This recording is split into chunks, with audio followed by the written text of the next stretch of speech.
Hey, welcome back to Kensil Culture, and we are about to have our regular segment of Grab Bag Grab Bag Mini Movie Reviews. How about saying that? Welcome and here's John Kensil. I'm the legendary Wid, and what we do here is we look in a bag. What kind of hat is that? Okay, we're doing mini movie reviews. Oh, my fault. Sorry. What are you, the Music Man or something? What, Pepper's Farm. Time?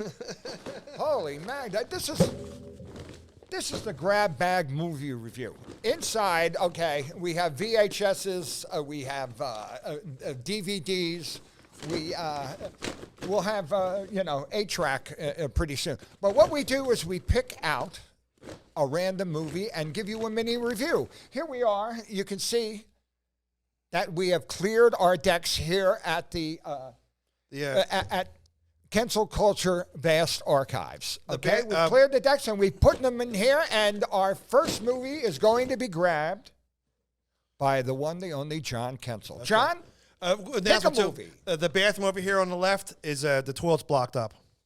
Okay. Here we go. I'm going to pick a movie out and give my movie review. Pick a movie out and we'll give a mini review. As I reach into this.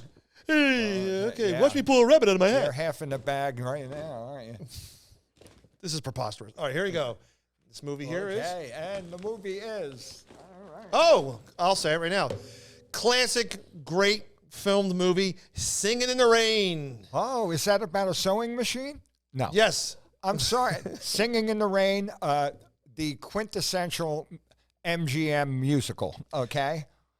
A very good movie, a funny movie, okay? Oh, it is. A historic movie. It shows you what happens when technology, and the technology in this case being sound movies, affects the people that are actually working with them. And some of them didn't have voices for the sound movies, and this kind of makes that transitional stage into a musical, which is, it's a classic film. It's got a great soundtrack. It's Debbie Reynolds and Gene Kelly and Donald O'Connor. A couple supporting actors were great, but Wid's right here. It's like, it takes place when talking movies happened, but it's very funny. There's a blonde in the movie. She's very beautiful. She's a famous star in silent films.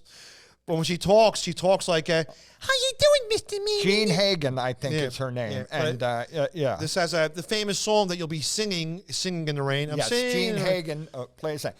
But it shows that transitional stage when they were actually, and it's sort of based on real life, because they were making movies that were silent, and they, at the time of the change, they made it into a sound film. So it's sort of the trials and tribulations that people go through when it's a change. And the music in it is there's a great scene there, too, with Donald O'Connor singing Make 'Em Laugh. And they did it in one take. He's doing flips and backwards. Great movie. The whole gang likes it. No one ever saying anything. Everybody, and Singing in the Rain is something that first sang. The song "Singing in the Rain" was first from 1929 in the Broadway review, and it was sang by the one and only Jiminy Cricket. Oh, okay, nice. Ukulele Ike. Look him up, okay? Ukulele Ike, Jiminy Cricket. We heartily recommend right over here, Singing in the Rain. Now, it's the legendary one's turn to pick a film out of the... I just did. I picked one. Oh, it's my turn now. Oh, no. Okay. No, you're right. No, you're right. It's my... I'm sorry, John. I'm just right over here. Let me reach in here and find out. And I love Singing in the Rain. I can't get over it. I can't recommend it. If you like Pink Flamingos, you'll like Singing in the Rain. I saw it on the big screen. Debbie Reynolds' first movie. Yes. And the movie that we're talking about... That's not a movie. Well, it's not really a movie, but ladies and gentlemen, it is a great DVD. Here it is, You Bet Your Life. Can you imagine that? That sounds like the Hunger Games or something like that, or the Most Dangerous Game, You Bet Your Life.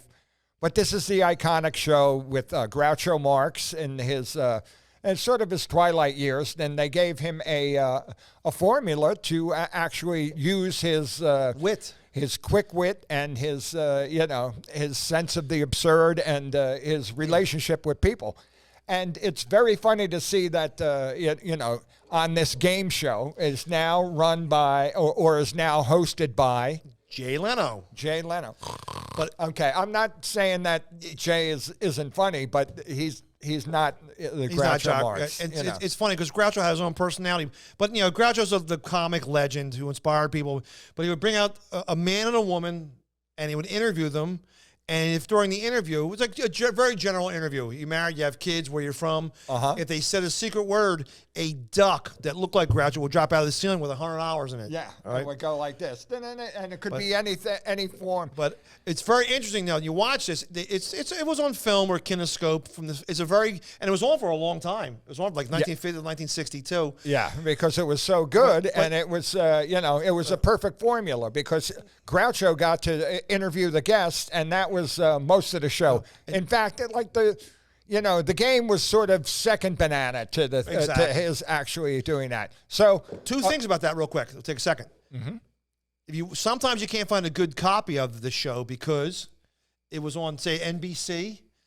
During the show, there was a big NBC logo right behind Groucho's head. Oh, yeah. So what they did, they blew it up so you couldn't see the NBC logo. So it's kind of distorted a little bit on some reruns. And the second thing I found out about the show, wow, they to get rid of the NBC. That's great. Yeah, but another thing I found out too was not every single thing that Groucho said was off the cuff. Behind the people, it was the size of a chalkboard. He had a couple of witticisms written down. Doesn't mean all the way, but right. Check it out. Classic comedy. Classic comedy. You bet your life. And this has been another edition of Grab Bag Mini Movie Reviews. Thank you for watching Kensil Culture.